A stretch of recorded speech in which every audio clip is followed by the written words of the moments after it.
Miracle garden যাওয়ার উদ্দেশ্যে আমি রওনা দিয়েছি দুবাই থেকে। আল ফাহিদি মেট্রো স্টেশন থেকে আমি ট্রেনে উঠেছি আর আমি নেমে যাব মাশরেক মেট্রো স্টেশনে। তারপর সেখান থেকে 10 কিলোমিটারের মতো রাস্তা আমি একটা উবারে করে চলে যাব। দুবাইয়ে উবার যথেষ্ট এক্সপেন্সিভ, সেই কারণে আমি দুবাই পৌঁছে সবার প্রথম একটা মেট্রো কার্ড করে রেখেছিলাম। তাই এই দুবাই ট্রিপে আমি যেখানেই গিয়েছি যতদূর সম্ভব আমি মেট্রোতে করে যাওয়ার চেষ্টা করেছি। আমার বাম পাশে এখন দেখতে পাচ্ছেন দুবাইয়ের বিখ্যাত মিউজিয়াম অফ দ্য ফিউচার। আমি এখন চলে এসেছি মিরাকল গার্ডেনে। প্রথমে কি আগে টিকিট কাটবো, আমি জানি না টিকিট কীরকম দাম। মিরাকল গার্ডেনের আমি অনেক ভিডিও দেখেছি, আমার কাছে মনে হয়েছে খুবই সুন্দর একটা জায়গা।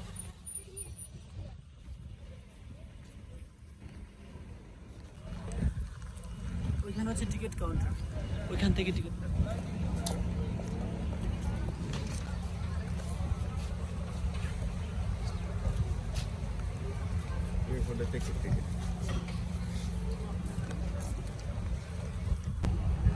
এখানে পার পার্সন টিকিট হচ্ছে 55 দিরহাম। ওইখানে একটা থিম পার্ক আছে দেখা যাচ্ছে।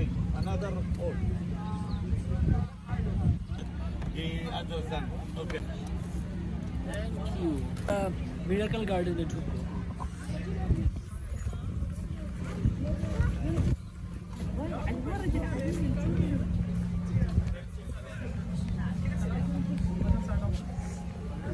আমি ঢুকছি 1 নম্বর গেট দিয়ে।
দুবাই মিরাকল গার্ডেনটা আসলে একটা মিরাকল।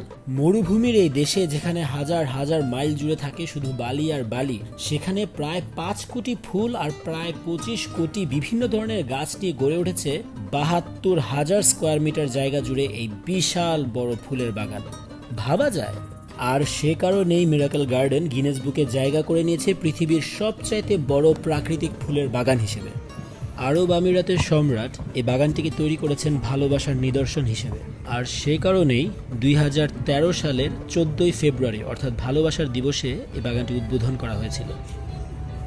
আমি চলে এসেছি মিরাকল গার্ডেনের ফ্লাওয়ার ভ্যালেরিনাদের সামনে। এগুলো এখানে স্থাপন করা হয়েছে 2019 সালের নভেম্বরে।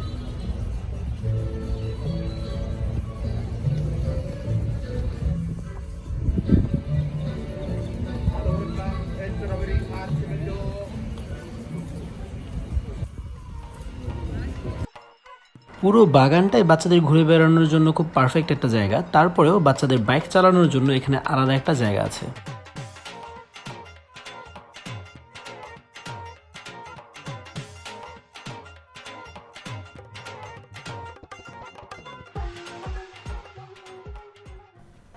এই জায়গাটা এত কালারফুল আর এত সুন্দর, সামনাসামনি না দেখলে এটা বলে বোঝানো আসলে খুবই কষ্টকর।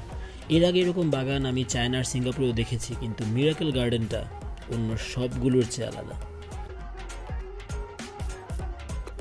ভ্যালেরিনাদের পিছনেই রয়েছে বিশাল বড় একটি ফ্লাওয়ার প্যালেস, এবং সেই প্যালেসের দুই পাশে আছে বিশাল বড় বড় দুইটা হাতি, এবং হাতি দুইটাও গাছ দিয়ে তৈরি।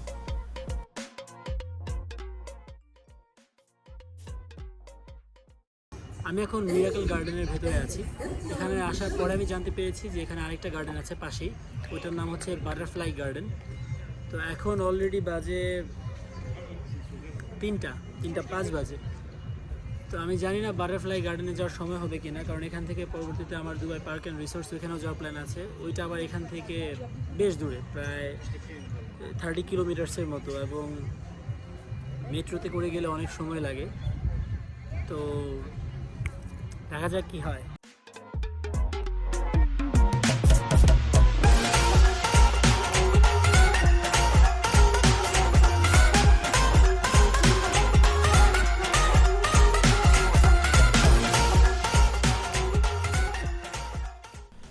ফুল দিয়ে তৈরি একজন নারী 2 হাত প্রসারিত করে আকাশের দিকে ভেসে যাচ্ছেন।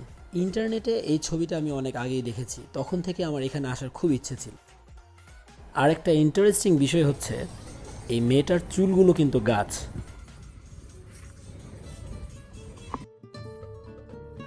এখানে আসার আগে একটা ব্যাপার আপনাকে অবশ্যই মাথায় রাখতে হবে, মিরাকেল গার্ডেনটি কিন্তু প্রতি বছর অক্টোবর থেকে এপ্রিল পর্যন্ত খোলা থাকে। বাকি সময়টা মরুভূমির তাপ এত তীব্র থাকে যে সে সময় এই গাছগুলোর নিবিড় পরিচর্যা করতে হয়, তখন আর বাগানটি খোলা রাখা সম্ভব হয় না।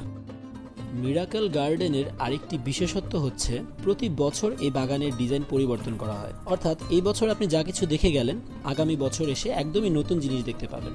যদিও করোনা পরিস্থিতির কারণে 2019 সালের পরে মিরাকেল গার্ডেনের ডিজাইন আর পরিবর্তন করা সম্ভব হয়নি।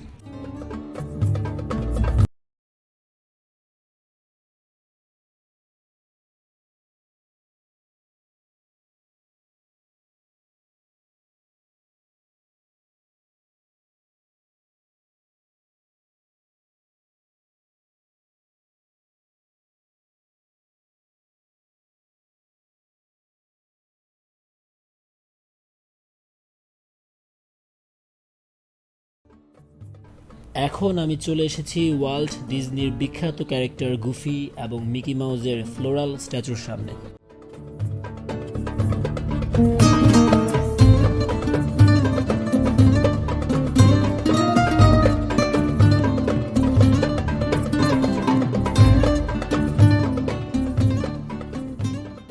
মিরাকেল গার্ডেনের দ্বিতীয় ওয়ার্ল্ড রেকর্ডটি এই মিকি মাউসের স্ট্যাচুকে নিয়ে।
মিরাকেল গার্ডেনের সবচাইতে আইকনিক জায়গাটা হচ্ছে এটা।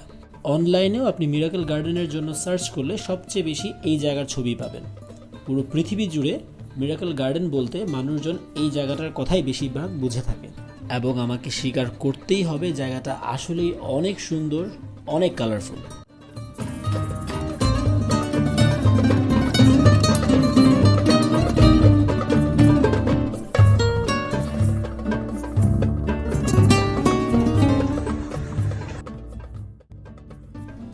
মিরাকল গার্ডেনের তৃতীয় এবং শেষ ওয়ার্ল্ড রেকর্ডটি হচ্ছে এমিরেটসের A380 মডেলের এই উড়োজাহাজটিকে নিয়ে। প্রায় 5 লক্ষ ফুল দিয়ে তৈরি এমিরেটসের এই এয়ারক্রাফটটি তৈরি করতে সময় লেগেছে 4 মাসের মতো।